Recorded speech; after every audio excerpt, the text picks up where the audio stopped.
vers ton voisin et dis-lui, est-ce que tu es prêt à entendre la voix de Dieu aujourd'hui? Dis-lui.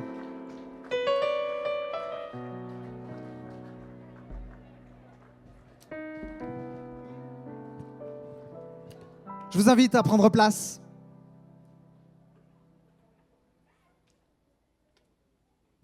Est-ce que vous êtes prêts pour la parole de Dieu? Moi, je suis prêt. J'ai réfléchi cette semaine. J'ai prié. Et je me suis dit, Seigneur, quels sont les différents types de personnes qui sont sur la terre? Et il m'est venu à l'esprit 3 catégories de personnes. Premièrement, il y a ce que j'appelle les rêveurs. Mais je mets un mais. Pourquoi? Parce que ce sont des rêveurs, mais qui restent endormis. Du style, un gars qui rêve d'être musclé et d'avoir un corps d'Apollon, mais qui passe ses soirées à boire des packs de bière devant la télé en regardant un match de foot. Je n'ai pas besoin d'être prophète pour te dire que, eh bien, le fait de vouloir être musclé ne sera juste qu'un rêve. Pourquoi? Parce que tu restes endormi. Il y a ceux qui sont réveillés, mais qui n'ont aucun rêve, ou qui n'ont plus de rêve. Et lorsqu'il n'y a plus de rêve, lorsqu'il n'y a plus d'aspiration, il y a peu d'attente. En fait, quelqu'un qui est réveillé mais qui ne rêve pas ou qui ne rêve plus, c'est quelqu'un qui ne vit très peu avec Dieu ou peut-être même rien avec Dieu. Et il y a une 3e catégorie de personnes. Il y a ceux qui rêvent et qui font le nécessaire pour que ce rêve se réalise. Alors ma question est celle-ci. À quelle catégorie appartiens-tu aujourd'hui? Vous savez, je crois que nous vivons peu, parfois, avec Dieu, parce que nous sommes nos propres tueurs de rêves. Peut-être que tu t'es dit aujourd'hui, toi qui es venu dans ce lieu, le rêve de Dieu est pour les autres. Le rêve de Dieu n'est plus pour moi. Je ne suis pas digne, j'ai fait trop d'erreurs. Peut-être que tu te donnes des excuses et tu rêves, mais le rêve des autres, au lieu de rêver le rêve que Dieu a mis dans ton cœur. Ou peut-être que tout simplement tu n'as même plus le goût de rêver.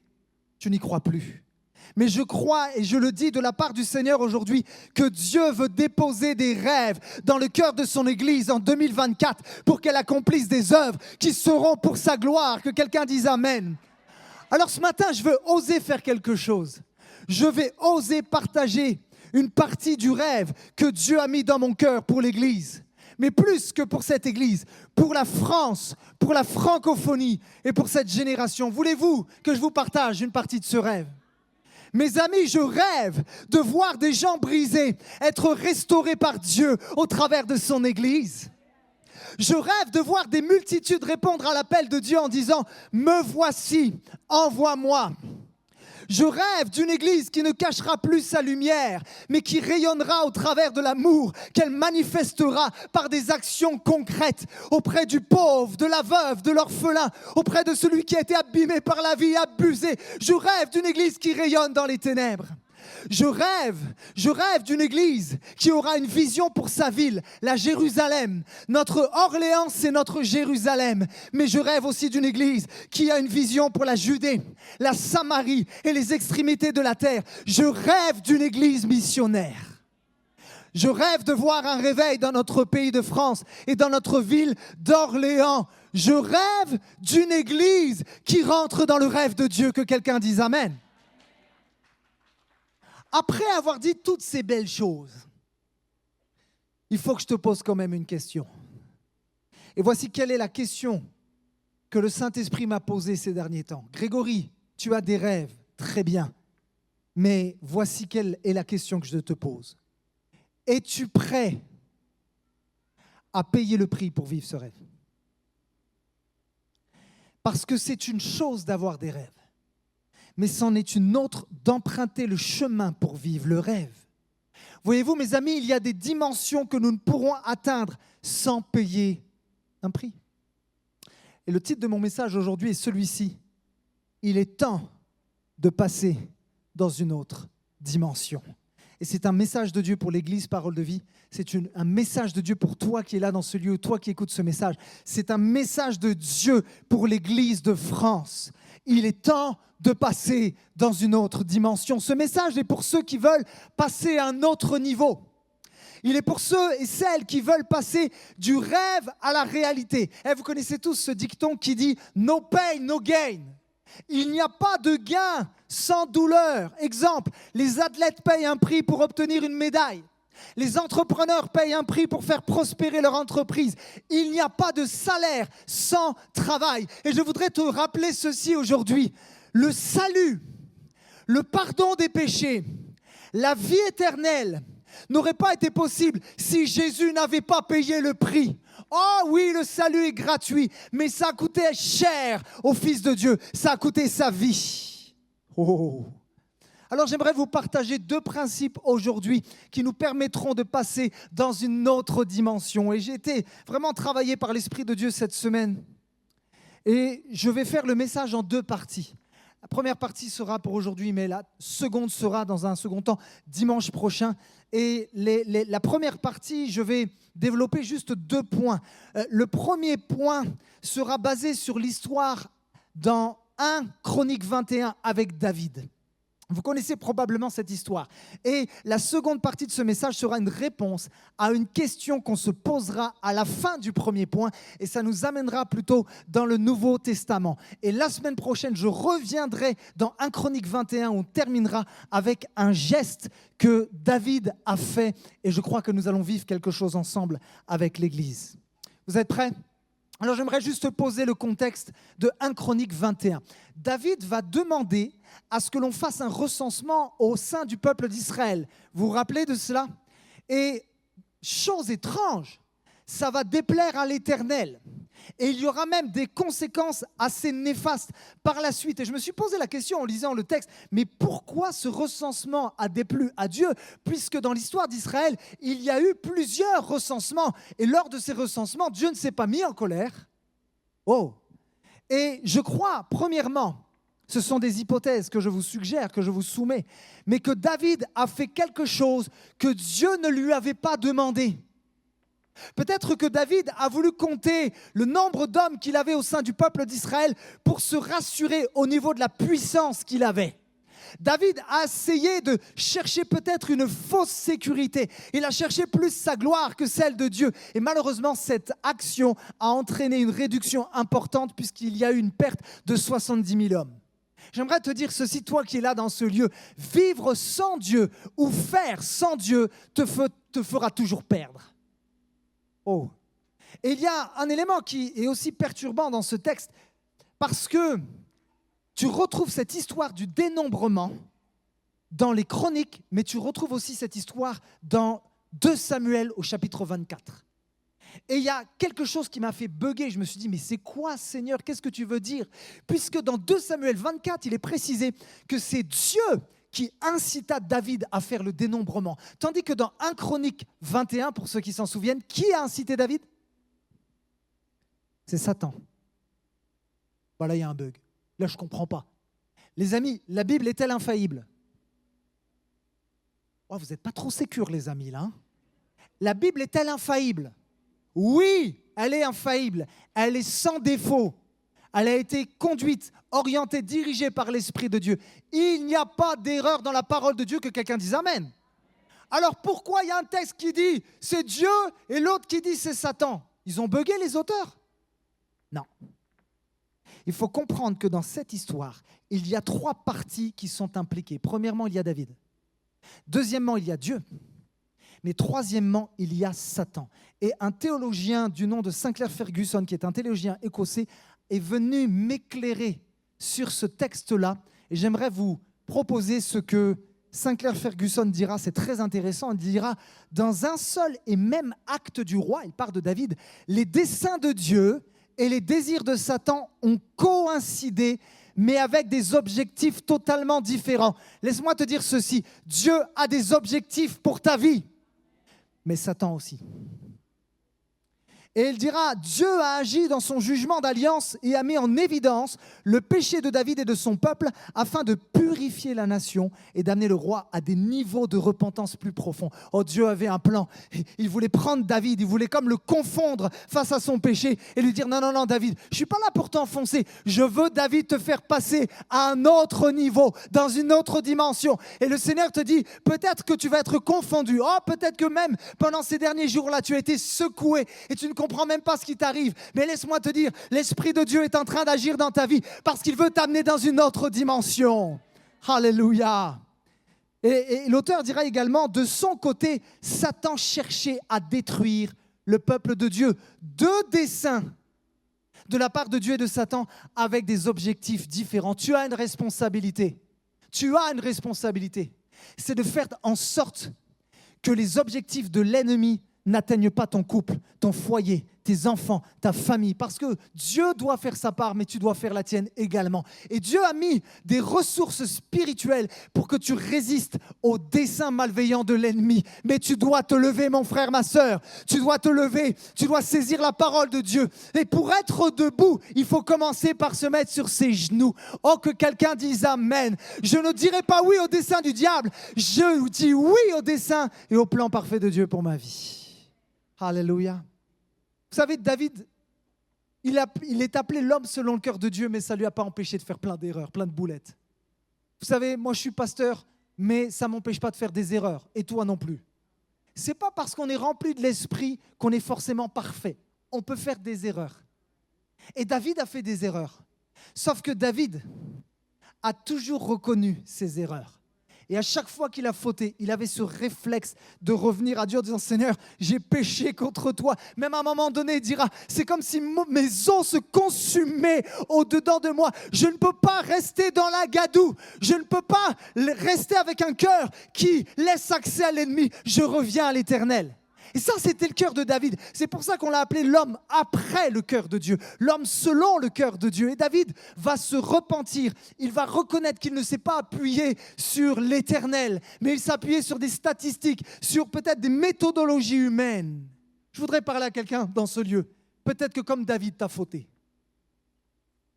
Peut-être que ces derniers temps, tu as fait des erreurs. Peut-être même que ton mariage a été un échec. Peut-être que tu as subi toutes sortes de choses qui t'ont traumatisé, découragé, dévalorisé. Peut-être que lorsque tu te regardes dans une glace, tu as du mal à concevoir que ce Dieu d'amour peut t'aimer. Mais je voudrais te dire ceci. Ce n'est pas parce que tu as fauté que tu es blacklisté par Dieu. Oh, c'est une parole de Dieu pour quelqu'un. Tu n'es pas blacklisté par Dieu. Dieu n'attend qu'une seule chose, c'est un cœur repentant. Alléluia. Mes amis, il y a un principe spirituel. Il n'y a pas de guérison sans confession. Mais si tu passes par la confession, alors tu recevras la guérison. Et c'est ce qui se passe avec David. David va commencer à reconnaître son erreur. Et un prophète du nom de Gad va lui donner une instruction, lui demandant de monter à l'endroit où un homme du nom de Ornan battait son blé. On appelle ça l'ère d'Ornan. Et c'est à cet endroit que David devait construire un autel pour Dieu. Alors David va faire de la marche et il va trouver Ornan, il va se mettre à lui parler. Et voici ce que 1 Chronique 21, 22 nous dit. David lui dit, donc il dit à Ornan, « Cède-moi l'emplacement de ton aire, je veux y construire un autel pour le Seigneur, afin que le fléau qui s'est abattu sur le peuple prenne fin. Cède-le-moi donc, je te le paierai à sa pleine valeur. » Et regardez la réponse d'Ornan. Ornan répondit, « Que le roi prenne ce dont il a besoin et qu'il fasse ce qu'il désire. Voici mes bœufs, je les donne pour le sacrifice. Et voici les chariots comme combustible et le blé pour l'offrande végétale. Je donne tout. » Waouh! Mais le roi, donc David, lui dit, « Tu ne me donneras rien. Je veux acheter cela, te le payer à sa pleine valeur. Je ne vais quand même pas offrir au Seigneur ce qui t'appartient, lui faire des sacrifices qui ne me coûtent rien. » Et David remit à Ornan 600 pièces d'or pour l'achat de cet emplacement. Mes amis, mon premier point est celui-ci. Si tu veux passer dans une autre dimension, il va falloir faire une chose. Il va falloir que tu renonces à la facilité. J'aurais même pu intituler ce premier point, il va falloir, pour passer dans une autre dimension, que tu renonces à la gratuité. David dira, je ne vais quand même pas offrir au Seigneur ce qui t'appartient. Voyez-vous, David aurait très bien pu se dire, Seigneur, quelle opportunité! J'ai la possibilité de t'offrir un sacrifice gratos. Il aurait pu se dire, ça vient de Dieu. Mais David a eu le discernement en se disant, non, non, non, non, non. Si je fais un sacrifice qui ne me coûte rien, ce sacrifice n'aura aucune valeur aux yeux de Dieu. David n'a pas profité de la situation. Il n'a pas profité de la gratuité. Non. Et vous savez quoi? Oh, ça m'a fait cogiter. J'ai été travailler cette semaine. Parce que on peut vite se reposer, mes amis, sur le sacrifice des autres. Vous savez, je ne sais pas s'il y a des hommes dans ce lieu qui sont mariés depuis plus d'1 an. Ça vous arrive de retourner chez maman? Je vais vous dire un truc, là, les femmes, elles vont rire. Il va y avoir des coups de coude dans la salle. Je suis plutôt un homme actif dans la vie de tous les jours. Je n'ai pas le choix, j'ai 3 enfants. Donc j'aide ma femme pour les tâches ménagères, je douche les enfants, on fait les devoirs. La vie d'un papa, quoi. Bref. Mais ma femme a remarqué quelque chose et elle me l'a fait remarquer gentiment. Mais quand je vais chez maman, c'est bizarre. Mais c'est comme si je redeviens un ado. Je peux manger les pommes de terre qu'elle me fait, mais par contre, je ne vais pas les éplucher. Je vais profiter du ménage de ma mère, de la cuisine de ma mère, de tout ce que ma mère va me faire. Et vous savez quoi? Je trouve ça plutôt agréable. Et ma femme me dit, Greg, j'ai l'impression, c'est pas un jugement, mais quand tu es chez maman, tu deviens fainéant en fait. Bon, je l'ai mal pris au départ, mais le problème c'est que les femmes ont souvent raison. Et amen. Bon, on se calme les sœurs, on se calme. Parce qu'il y en aura aussi pour vous dans le message. Et vous savez quoi? Vous savez quelle est la réflexion que je me suis faite? On s'habitue vite à se faire servir. Tu t'habitues à ce que ta mère débarrasse tout le temps la table. Tu t'habitues même à ce qu'elle fasse ton lit. Tu t'habitues à ce que les autres te servent. On s'y habitue, vous savez pourquoi? C'est confortable. C'est confortable ou pas confortable? Oh, mais j'aimerais vous dire ceci. Jésus n'a jamais dit que le but du christianisme était de nous donner une vie plus confortable. Désolé de te décevoir. Et j'aime tellement ce dicton qui dit que Dieu veut réconforter les affligés, mais qu'il vient affliger les confortables. Je prie que l'Esprit de Dieu vienne t'affliger aujourd'hui. Je prie pour l'aiguillon du Saint-Esprit aujourd'hui. Je prie toi qui es peut-être assis dans une espèce de vie chrétienne, cocooning, où tu ne payes pas de prix, où tu te reposes sur le sacrifice des autres. Je prie que l'Esprit de Dieu, j'ose le dire, vienne te tourmenter au nom de Jésus. Il est temps de passer dans une autre dimension. Alléluia. Alléluia. Oh, Jésus. En fait, on ne pourra pas vivre notre vie chrétienne seulement en nous appuyant sur le sacrifice des autres. C'est inconcevable. Ce n'est pas biblique. Quelqu'un peut se dire peut-être, moi, je n'ai pas besoin de prier. Mes parents prient pour moi. Oh, moi, je vais recevoir une parole de Dieu par l'intermédiaire du pasteur qui a prié et qui a jeûné pour moi. Je veux recevoir ma bénédiction. Mais frère, tu n'as même pas pensé un seul instant à Dieu toute la semaine. Tu as couru à droite, à gauche. Tu as couru après toutes sortes de choses. Tu as essayé de gagner le monde. Mais pas un seul instant, même dans ta voiture, tu as mis de la louange. Pas un seul instant, tu as fermé la porte dans le lieu secret pour dire « Seigneur, je te veux toi ». Avant la belle voiture, avant la belle maison, je te veux toi. Mon âme soupire après l'Éternel. Alléluia, comme une biche soupire après des courants d'eau. Oh, et cela va piquer, mais je l'assume. Je veux un beau bâtiment avec une belle louange, une belle estrade, des belles lumières, des belles salles de classe. Mais il est hors de question que je donne ma dîme à l'Éternel. Je vous avais dit que ça allait piquer celle-là. Et souvent dans ma vie, moi qui étais un rêveur parfois endormi, j'ai voulu les bénéfices sans vouloir passer par les sacrifices. Il n'y a pas de bénéfice sans sacrifice. Et David, c'est ce qu'il dira d'ailleurs, je ne ferai pas des sacrifices qui ne me coûtent rien. J'aime tellement cet auteur qui est auprès du Seigneur maintenant. Il était auteur, écrivain et pasteur, Bob Gass. C'est lui qui écrivait La pensée du jour. Il dira ceci. La valeur d'une chose est déterminée par le prix que vous êtes prêt à payer pour elle. Malheureusement, je crois que nous, les enfants de Dieu, on paye parfois un prix que Dieu ne nous a pas demandé de payer. On paye parfois un mauvais prix. On ne paye pas forcément le bon prix. Dieu t'appelle aujourd'hui à payer le bon prix pour sa cause, pour l'avancement de son royaume. Vous savez, Dieu, il est Dieu. Donc, quand on lui donne les choses à moitié, quand on lui donne quelque chose qui nous coûte peu, croyez-vous qu'il ne le voit pas? Croyez-vous que son cœur n'est pas peiné? Que son cœur n'est pas attristé? Je voudrais vous dire ceci, et je m'inclus avec vous. Dieu est au courant quand tu ne fais que lui donner les miettes. Et alors que je préparais ce message, l'Esprit de Dieu m'a conduit dans un texte, dans 2 Chroniques 16, 9. Et ça m'a tellement touché, parce que je crois que c'est encore le cas aujourd'hui. Voici ce que le texte dit.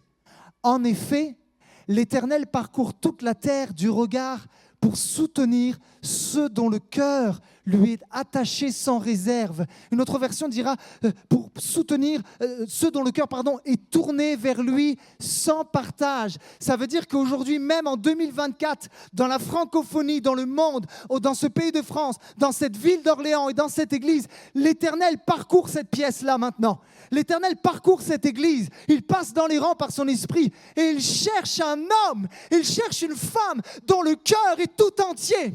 Et lorsqu'il cherche cet homme et qu'il le trouve, qu'il trouve cette femme, il dit c'est bon. Et il parle à ses anges, il parle à l'armée du ciel. J'ai trouvé quelqu'un qui est dévoué à ma cause. J'ai trouvé quelqu'un qui est capable de payer le prix. Je peux investir en lui, je peux travailler en lui et je vais lui permettre de passer dans une autre dimension. Mon frère, ma sœur, fais-tu partie de cet homme et de cette femme?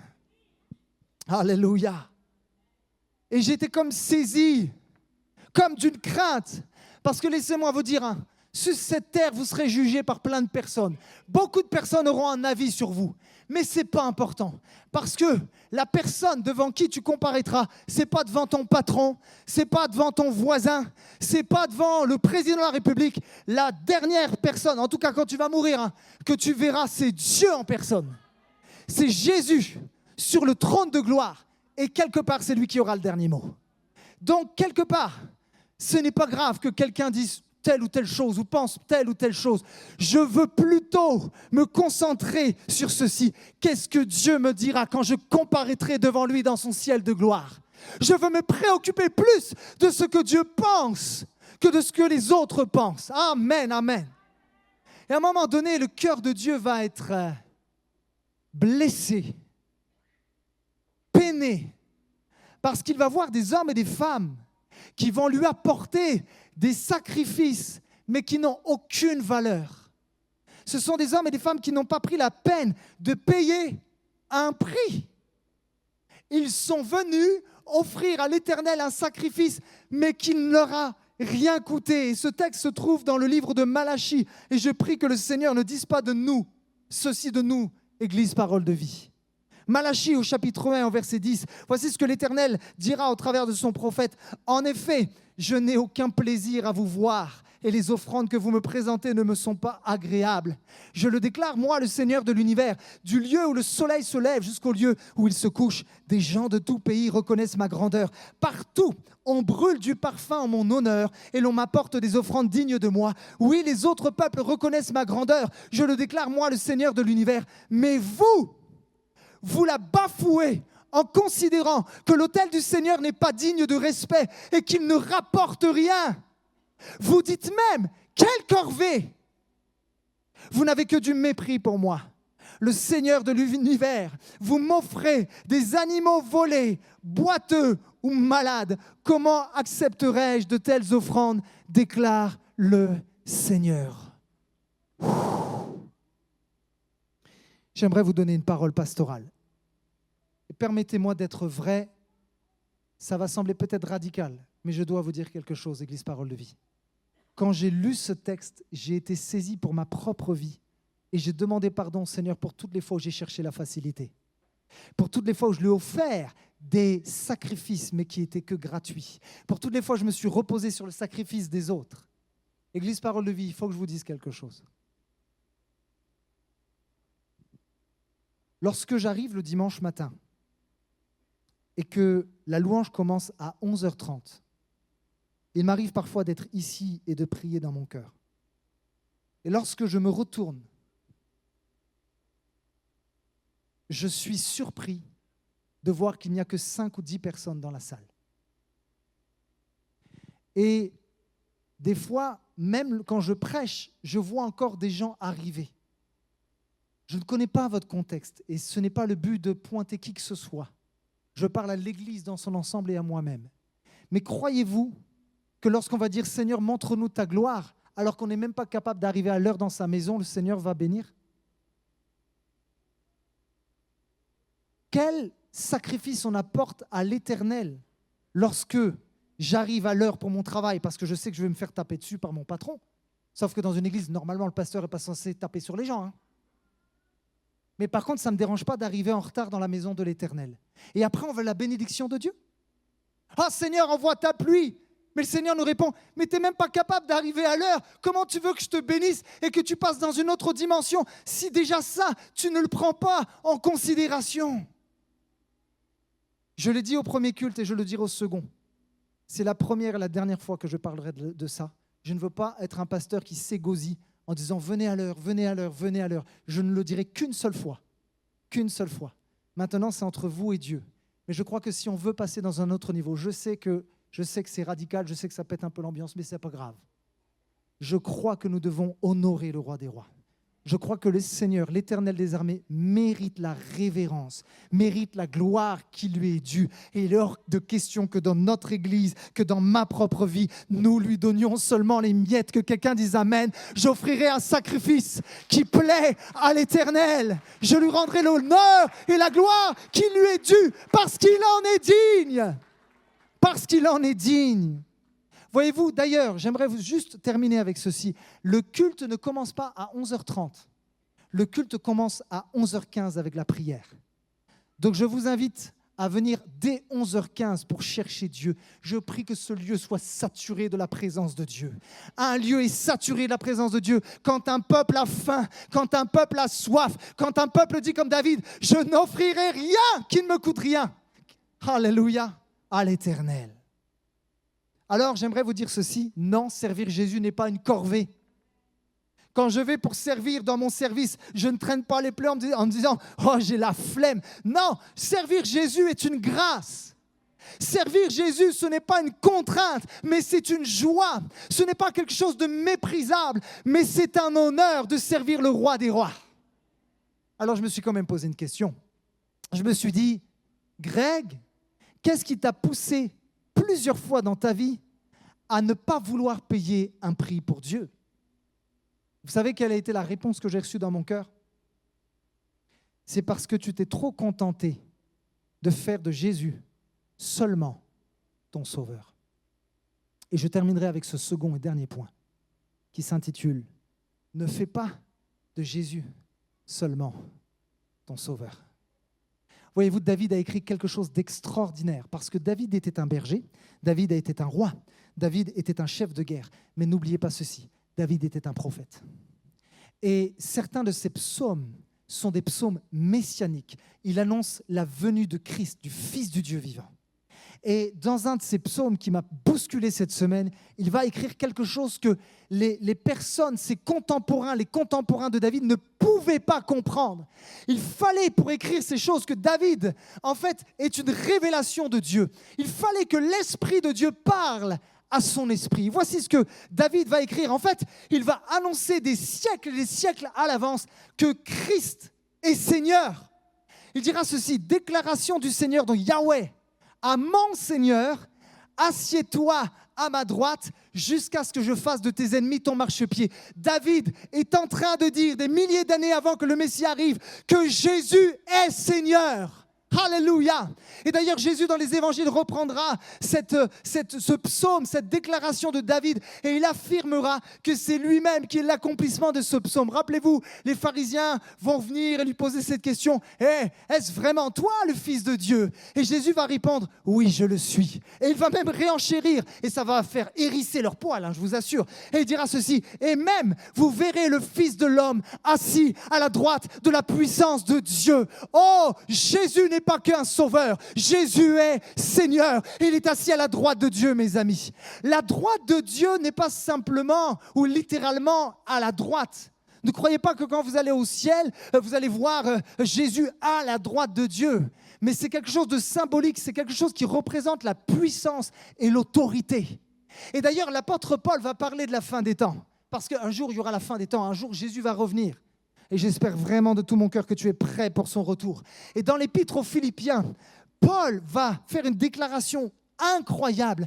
Il va parler de tous les peuples, de toute la terre qui ont vécu depuis le début de l'histoire de l'humanité. Et tous ces peuples, les noirs et les blancs, les riches et les pauvres, quelle que soit la génération dans laquelle on a vécu, comparaîtront devant la face de Dieu un jour. Et Paul va dire ceci dans Philippiens 2,10. Il va déclarer qu'un jour, chacun pliera le genou dans le ciel, sur la terre et sous la terre. Et toute langue confessera que Jésus est quoi ?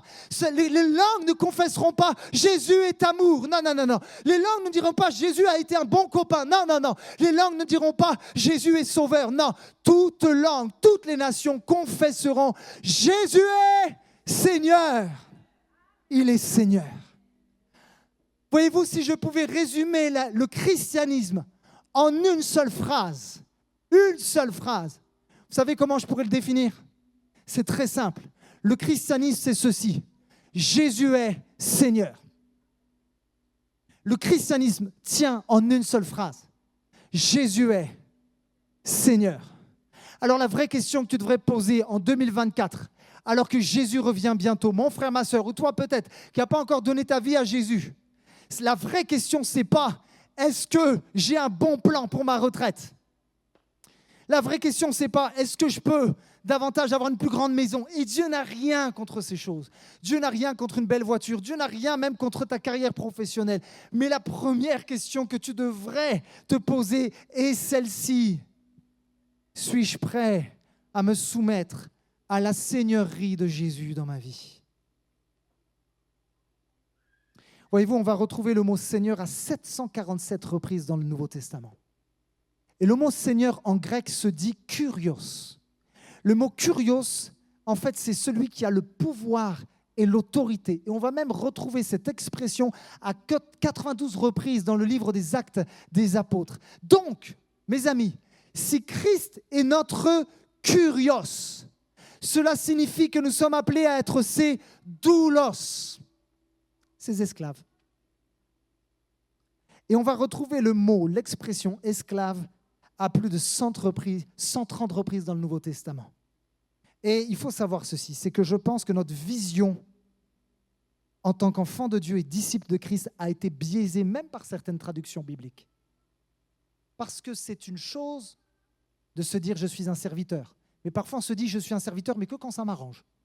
Mais c'en est une autre de se comporter comme un esclave de Christ. Paul dira, vous étiez esclaves du péché. Mais aujourd'hui, vous êtes esclaves de Jésus-Christ. Et en fait, lorsque la Bible a été traduite, certains traducteurs se sont dit que le mot esclave, c'était trop offensant. C'était trop choquant parce qu'il y a une histoire dans notre monde par rapport à l'esclavage où des choses terribles ont été faites sur des populations, sur des personnes. Alors on a préféré se dire non, pour éviter que ça offense, parce que les gens vont peut-être mal comprendre ce mot, on va remplacer dans la Bible le mot esclave et on va mettre le mot serviteur. Mais je crois que lorsqu'on vit simplement comme un serviteur, quand juste on le veut, ça ne nous permet pas de passer dans un autre niveau, une autre dimension. Voyez-vous, il faut comprendre ceci, c'est que les chrétiens du 1er siècle ne s'appelaient pas serviteurs, ils s'appelaient esclaves. Ils se considéraient comme des esclaves de Christ. Et je vais vous le prouver, notamment dans le livre des Actes des Apôtres, Acte 4, 29. Les disciples, les apôtres sont ensemble en train de prier, de chercher Dieu. Et voici ce qu'ils disent. « Et maintenant, Seigneur, sois attentif à leurs menaces et donne à tes esclaves de dire ta parole avec une entière assurance. J'aimerais vous dire ceci, même le monde spirituel et même les démons appelaient les disciples, les apôtres, non pas des serviteurs, ils les appelaient des esclaves. Et encore une fois, je vais vous le montrer au travers du livre des Actes. Voyez-vous, c'est Luc qui était médecin, qui était collaborateur avec l'apôtre Paul, qui a écrit le livre des Actes. Et à un moment donné, il va parler de cette fameuse femme qui avait un esprit de python et qui suivait Paul et ses collaborateurs en disant « Ah, ces hommes sont des serviteurs de Dieu ». Alors certaines traductions diront « serviteurs de Dieu », mais la traduction littérale dira ceci. Alors Luc dira « Elle s'est mise à nous suivre, Paul et nous en criant « Ces gens sont des esclaves du Dieu très haut ». J'aimerais te dire ceci, l'enfer sait très bien si toi qui es assis là dans ce lieu, tu es esclave du péché ou si tu es esclave de Christ. J'aimerais te poser la question aujourd'hui, de qui ou de quoi es-tu esclave? L'enfer sait de qui tu es esclave. Le monde spirituel sait de qui tu es esclave. Tu peux venir la bouche en cœur, faire une super louange à Dieu, mais tu ne peux pas tricher avec le monde spirituel. Tu ne peux pas tricher avec le monde invisible. Dieu voit tout, mais Satan et ses démons savent également de qui tu es esclave. Wow. Et à l'époque de Paul, c'était un contexte particulier, mais sur une population de 50 à 60 millions de personnes, on estimait qu'il y avait environ 10 à 12 millions d'esclaves. Ça fait un esclave sur 5. Donc quand Paul parle du fait d'être esclave de Christ, les gens savaient de quoi on parlait. Voyez-vous, l'esclavage n'était pas fondé sur l'origine ethnique ou sur la couleur de peau à l'époque. Parce que dans le contexte de cette époque, il y avait plusieurs raisons d'être esclave. La première, c'est que tu pouvais être un prisonnier de guerre. Bon, là, ce n'était pas top. Si tu étais prisonnier, tu pouvais être malmené. Mais en fait, il y avait d'autres situations où il y a des gens qui se faisaient esclaves en échange de l'annulation d'une dette qui était impossible à rembourser. Donc en fait, tu avais des esclaves qui accomplissaient des tâches domestiques ou des tâches manuelles. Et dans les esclaves, tu pouvais avoir des cuisiniers, des fermiers, des enseignants, tu avais des administrateurs. Et j'étais même choqué. En fait, à l'époque, ça existait même des esclaves médecins. Des médecins pouvaient être esclaves. Et toutes ces personnes, qu'ils soient ouvriers, cuisiniers, fermiers, administrateurs ou médecins, ils avaient tous, en tant qu'esclaves, une caractéristique en commun. Savez-vous laquelle c'était? Tous étaient la propriété de leur maître. Et vous savez, je crois qu'on oublie parfois, nous les chrétiens, une réalité spirituelle. C'est que si tu es un enfant de Dieu, tu ne t'appartiens plus à toi-même. Tu appartiens au Kyrios. Tu appartiens au Seigneur de ton âme. Quand tu réalises que tu es esclave de Christ et pas juste serviteur quand ça te chante, ta mentalité change. Ta vision des choses change, ta manière de parler change, tes priorités se mettent à changer. Quand tu réalises et quand tu vis spirituellement en tant qu'esclave de Christ, tu ne dis plus « je veux faire ce que je veux », mais tu dis « je veux faire ce que lui veut ».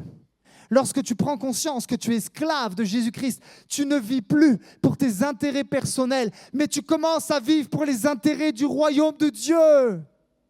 Alors j'aimerais attirer ton attention sur ceci. Surtout, mon ami, ne fais pas l'erreur de confondre la liberté en Christ avec la liberté de faire ce que tu veux. D'ailleurs, Paul dira, ne profitez pas d'être libre en Christ, de cette liberté que Christ vous a donnée pour faire tout et n'importe quoi. Pourquoi? Vous appartenez à Christ. Vous êtes esclave de Jésus-Christ. Et d'ailleurs, Jésus le dira bien à ses disciples. Et c'est vrai que ça semble radical, mais j'aimerais vous dire, l'évangile, ce n'est pas un truc bisounours. L'évangile, c'est radical. Jésus est radical. Jésus aime d'une manière radicale. La grâce de Dieu est radicale. Et Jésus dira ceci, mais je crois qu'il le dit à nous encore aujourd'hui. Celui qui ne prend pas sa croix pour me suivre. Et là, ça fait mal.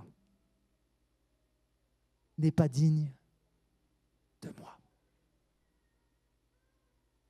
Waouh!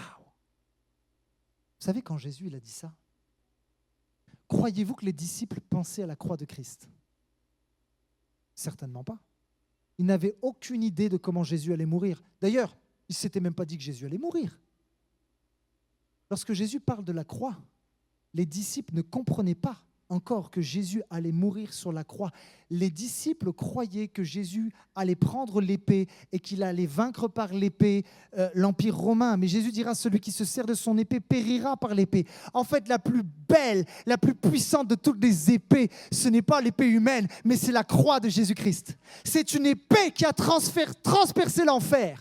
C'est une épée qui a transpercé le péché. C'est une épée qui a transpercé tes addictions. Que quelqu'un dise amen. Cette épée est encore possible d'être saisie par la foi. Alléluia.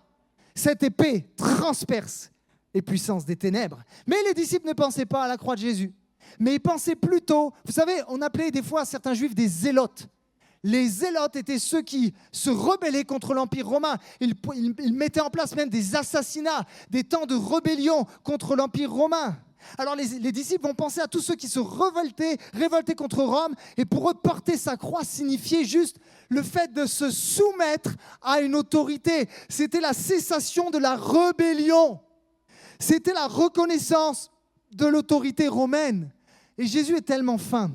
Jésus utilise en fait une réalité historique et il va en faire un symbole pour celui qui veut le suivre. En fait, Jésus est en train de transposer une réalité historique dans le domaine spirituel. Il est en train de nous rappeler encore aujourd'hui, un chrétien reconnaît le règne de Dieu, non pas juste dans la vie des autres, mais dans sa vie. Un enfant de Dieu, c'est quelqu'un qui se soumet à la seigneurie de Jésus.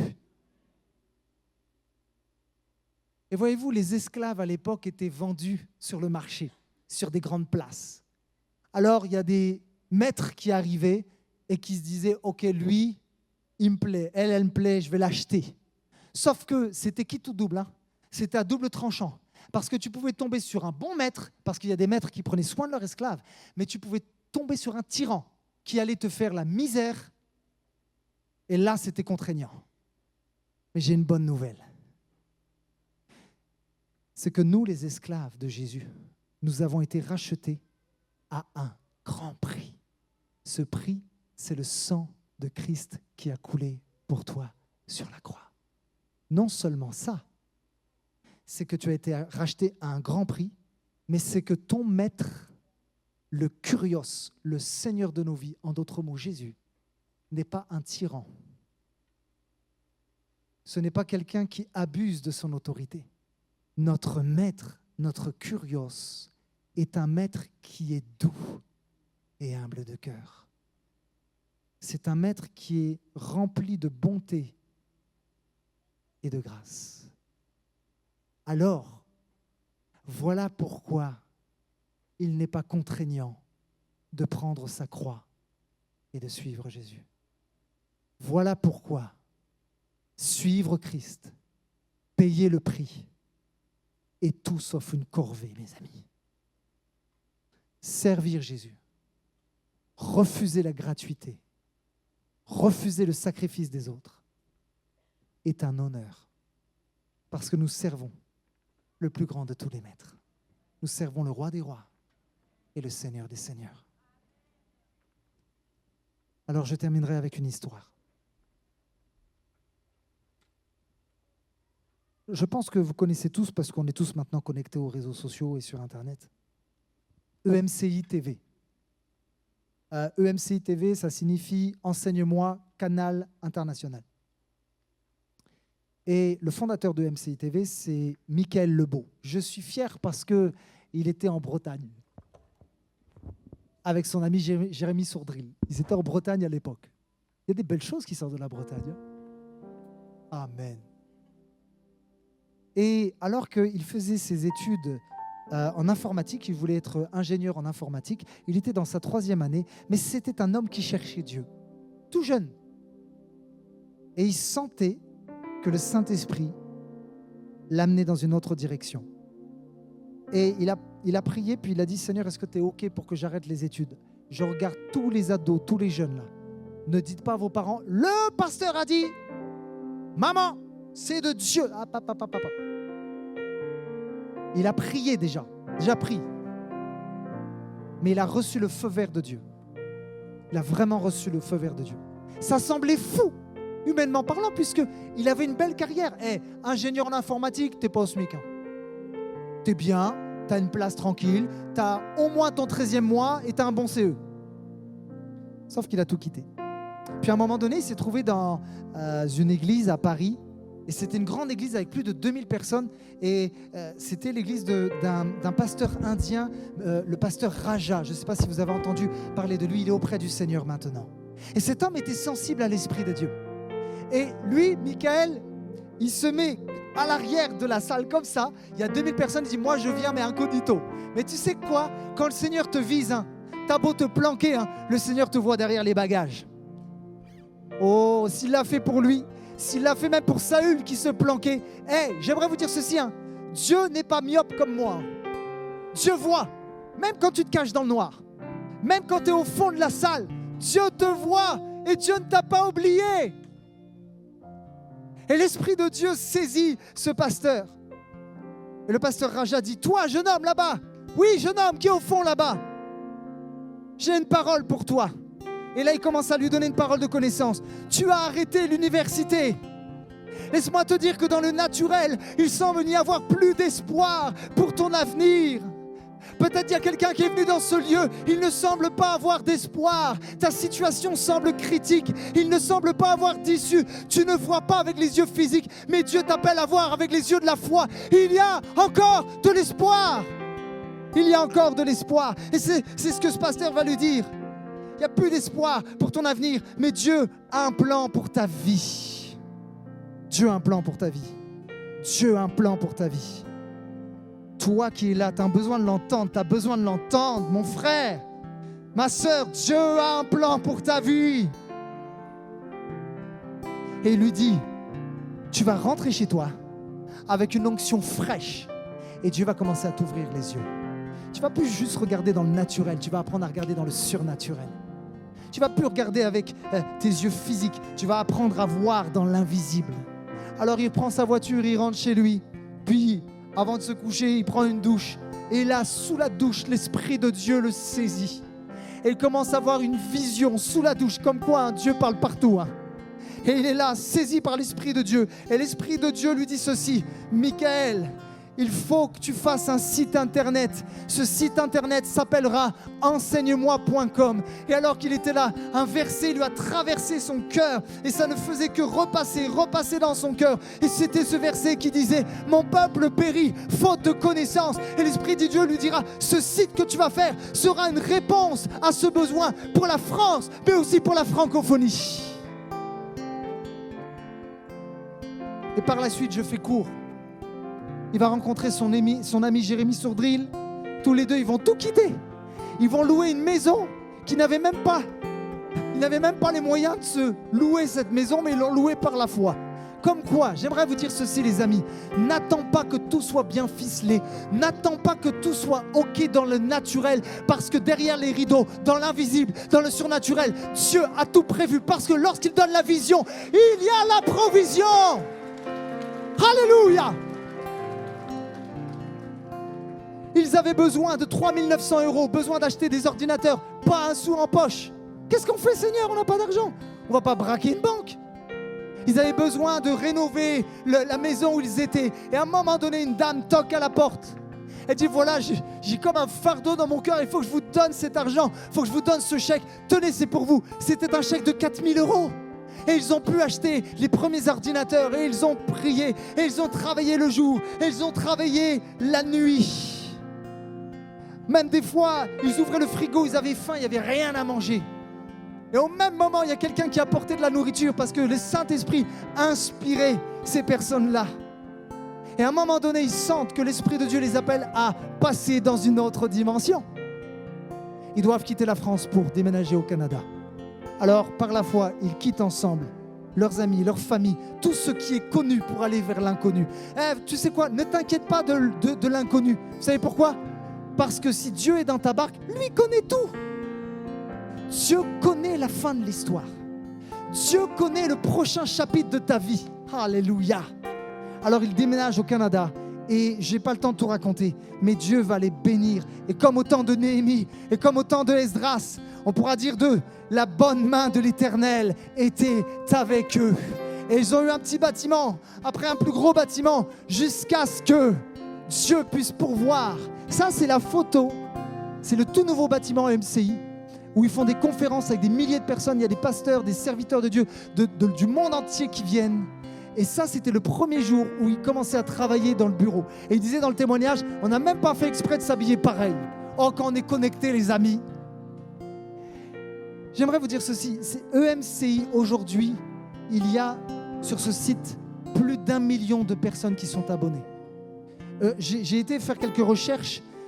Enseigne-moi, Canal International est le premier producteur de programmes télévisés chrétiens francophones, existant à l'origine en tant que portail web. EMCI devient en 2017 une chaîne de télévision chrétienne qui diffuse chaque jour en continu plus de 9 heures de programmes de qualité pour toute la famille. Dernièrement, j'ai été bouleversé. Laissez-moi vous dire, je sens dans l'esprit, est-ce que quelqu'un est avec moi ? Je sens dans l'esprit qu'il se passe quelque chose de particulier en ce moment en France et en francophonie. Sentez-vous ce vent de l'esprit ? Sentez-vous ce vent de l'esprit ? Je le sens, mes amis. Je vois des choses que je n'ai jamais vues dans ma vie. J'entends des choses que je n'ai jamais entendues dans ma vie. Des choses se préparent et sont en place. L'Esprit de Dieu vient se mouvoir. Le temps où on devait regarder le côté anglophone pour voir les miracles est terminé au nom de Jésus. L'heure pour la francophonie a sonné. L'heure pour Orléans a sonné. Et l'heure pour ta vie, oh mon Dieu, Dieu a un plan pour toi. Et j'ai écouté un témoignage qui m'a bouleversé parce qu'ils invitent des prédicateurs, des évangélistes, des enseignants de tout le monde, de toute la francophonie. Et à un moment donné, un homme du nom de Jean-Luc Traxel est venu et il a prié pour les malades à distance, les amis à distance. L'Esprit de Dieu n'est pas intimidé par la distance. Et l'Esprit de Dieu l'a poussé à prier pour tous ceux qui avaient des glaucomes, des problèmes de vue, des gens aveugles, que vous le croyez ou pas, mais moi je le crois. Suite à toutes ces prières pour les malades, il y a eu plus, tenez-vous bien, de 1000 témoignages de guérison. Alléluia. Est-ce qu'on peut acclamer le Seigneur dans ce lieu? Est-ce qu'on peut lui rendre la gloire? La leçon dans cette histoire, pourquoi ils ont maintenant les bénéfices? Pourquoi? Parce qu'ils ont fait le sacrifice. La leçon, c'est qu'ils n'ont pas cherché, comme David, ils ont refusé la gratuité. Ils ont refusé de s'appuyer sur le sacrifice des autres. Ils ont dit non, nous aussi, on va payer le prix. Pourquoi? Vous savez quoi? Il y a un élément qui te donne de payer le prix. Cet élément, ça s'appelle la soif. Je vous dis, quand mon bébé Eden a soif, le quartier saigne des oreilles. Les vitres cassent dans ma maison, limite. Pourquoi? Il a soif. Et tant qu'il n'est pas abreuvé, il va crier. Et dans mon cœur, depuis ces derniers temps, et hier soir, j'étais dans ma maison et je disais ça au Seigneur. Tant que ma soif, tant que ça ne viendra pas là, tant que j'en aurai pas assez, je continuerai de crier à toi pour un réveil pour la francophonie et pour notre église et pour notre ville d'Orléans et pour ce pays de France. As-tu soif? Ou es-tu repu? Est-ce que tu es comme cet homme dans la Bible qui a dit « Hé mon âme, t'en as fait assez, repose-toi, laisse les autres faire ». La Bible dit quoi de cet homme? Insensé. Insensé. Mes amis, ne soyons pas insensés. Ces hommes n'ont pas cherché la facilité et ils n'ont pas fait seulement de Jésus leur sauveur. Ils ont fait de Jésus leur Seigneur, leur kurios. C'est avec ce type de cœur que Dieu veut travailler. C'est parce qu'ils ont eu cet état d'esprit que Dieu leur a permis de passer dans une autre dimension. Alors je terminerai avec cette déclaration que j'ai écrite sur le visu. Voici quelle est cette déclaration. Église de France, Église Parole de Vie, toi qui es un enfant de Dieu, il est temps de passer dans une autre dimension. Tu le veux? Fermons les yeux maintenant. Alléluia, Alléluia. Jésus. Oh.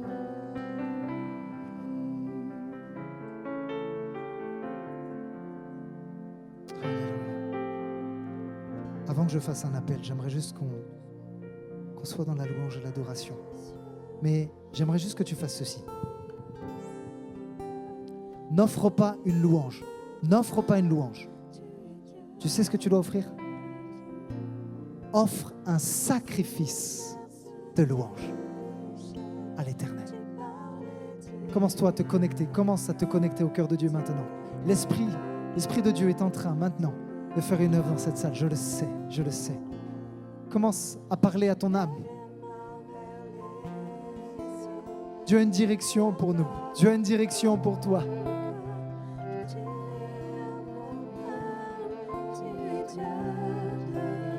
Alléluia.